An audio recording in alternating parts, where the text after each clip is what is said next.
নমস্কার বন্ধুরা, গল্পের ঝুড়িতে আপনাদের সকলকে স্বাগত জানাই। আমি আবার এসে গেছি আজকে রবীন্দ্রনাথ ঠাকুরের সমাপ্তি গল্পের ষষ্ঠ পরিচ্ছেদ নিয়ে।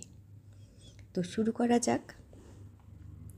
এই অপরাধী যুগল গৃহে ফিরিয়া আসিলে মা অত্যন্ত গম্ভীরভাবে রহিলেন, কোনো কথা কহিলেন না। কাহারও ব্যবহারের প্রতি এমন কোনো দোষারোপ করিলেন না যাহা সে খালন করিতে চেষ্টা করিতে পারে।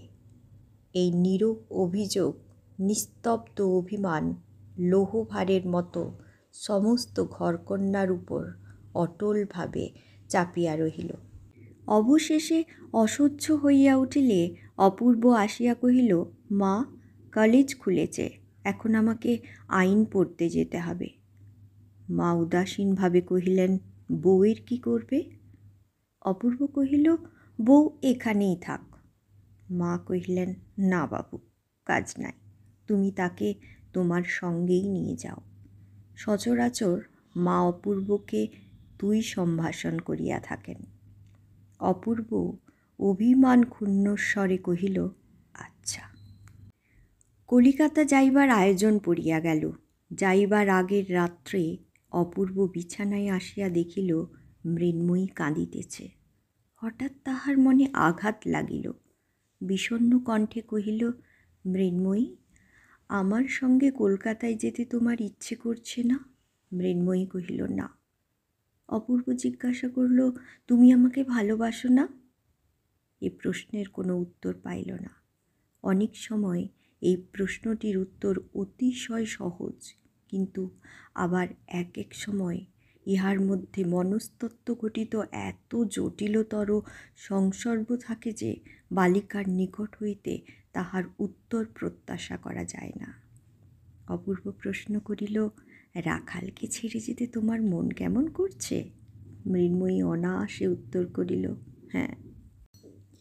বালক রাখালের প্রতি এই বিএ পরীক্ষার্থীর্ণ কৃতবিদ্য যুবকের সূচির মতো অতি সূক্ষ্ম অথচ অতি সুতীক্ষ্ণ ঈর্ষার উদয় হইল। কহিল, আমি অনেক কাল আর বাড়ি আসিতে পাব না।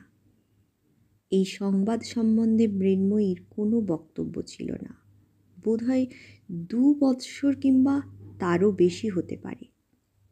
মৃন্ময়ী আদেশ করিল, তুমি ফিরে আসবার সময় রাখালের জন্যে একটা 3 মুখ রজাসের ছুরি কিনে নিয়ে এসো। অপূর্ব শয়ান অবস্থা হইতে ঈষৎ উত্থিত হইয়া কহিল, তুমি তাহলে এখানেই থাকবে? মৃন্ময়ী কহিল, হ্যাঁ, আমি মায়ের কাছে গিয়ে থাকব। অপূর্ব নিঃশ্বাস ফেলিয়া কহিল, আচ্ছা, তাই থেকো। যতদিন না তুমি আমাকে আসবার জন্য চিঠি লিখবে আমি আসব না। খুব খুশি হলে? মৃন্ময়ী এ প্রশ্নের উত্তর দেওয়া বাহুল্য বোধ করিয়া ঘুমাইতে লাগিল। কিন্তু অপূর্বর ঘুম হইল না। বালিশ উঁচু করিয়া ঠেসান দিয়া বসিয়া রহিল। অনেক রাত্রে হঠাৎ চাঁদ উঠিয়া চাঁদের আলো বিছানার উপর আসিয়া পড়িল। অপূর্ব সেই আলোকে মৃন্ময়ীর দিকে চাহিয়া দেখিল। চাহিয়া চাহিয়া মনে হইল যেন রাজকন্যাকে কে রূপার কাঠি ছোঁয়াইয়া অচেতন করিয়া রাখিয়া গিয়াছে। একবার কেবল সোনার কাঠি পাহিলেই এই নিদ্রিত আত্মাটিকে জাগাইয়া তুলিয়া মালা বদল করিয়া লওয়া যায়। রূপার কাঠি হাস্য আর সোনার কাঠি অশ্রুজল। ভোরের বেলায় অপূর্ব মৃন্ময়ীকে জাগাইয়া দিল। কহিল, মৃন্ময়ী, আমার যাইবার সময় হইয়াছে, চলো, তোমাকে তোমার মার বাড়ি রাখিয়া আসি।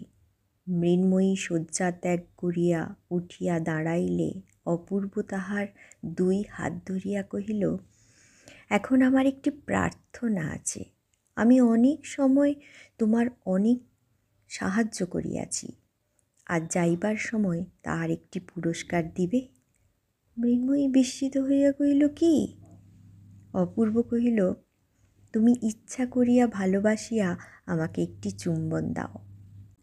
অপূর্বর এই অদ্ভুত প্রার্থনা এবং গম্ভীর মুখভাব দেখিয়া মৃন্ময়ী হাসিয়া উঠিল।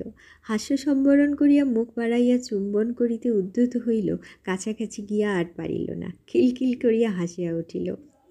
এমন 2বার চেষ্টা করিয়া অবশেষে নিরস্ত হইয়া মুখে কাপড় দিয়া হাসিতে লাগিল। শাসন ছলে অপূর্ব তাহার কর্ণমূল ধরিয়া নাড়িয়া দিল। অপূর্বর বড় কঠিন পণ। দস্যুবৃত্তি করিয়া কাড়িয়া লুটিয়া লওয়া সে আত্ম অবমাননা মনে করে। সে দেবতার ন্যায় সগৌরবে থাকিয়া স্বেচ্ছান্বিত উপহার চায়, নিজের হাতে কিছুই তুলিয়া লইবে না। মৃন্ময়ী আর হাসিল না। তাহাকে প্রত্যুষের আলোকে নির্জন পথ দিয়া তাহার মার বাড়ি রাখিয়া অপূর্ব গৃহে আসিয়া মাতাকে কহিল, ভাবিয়া দেখিলাম বউকে আমার সঙ্গে কলিকাতায় লইয়া গেলে আমার পড়াশোনায় ব্যাঘাত হইবে। সেখানে উহার কেউ সঙ্গিনীও নাই। তুমি তো তাহাকে এ বাড়িতে রাখিতে চাও না, আমি তাই তাহার মার বাড়িতেই রাখিয়া আসিলাম।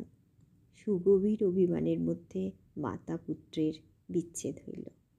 ঠিক আছে বন্ধুরা, আজকের মতো এখানেই শেষ করছি। সবাই ভালো থেকো, সুস্থ থেকো, টাটা।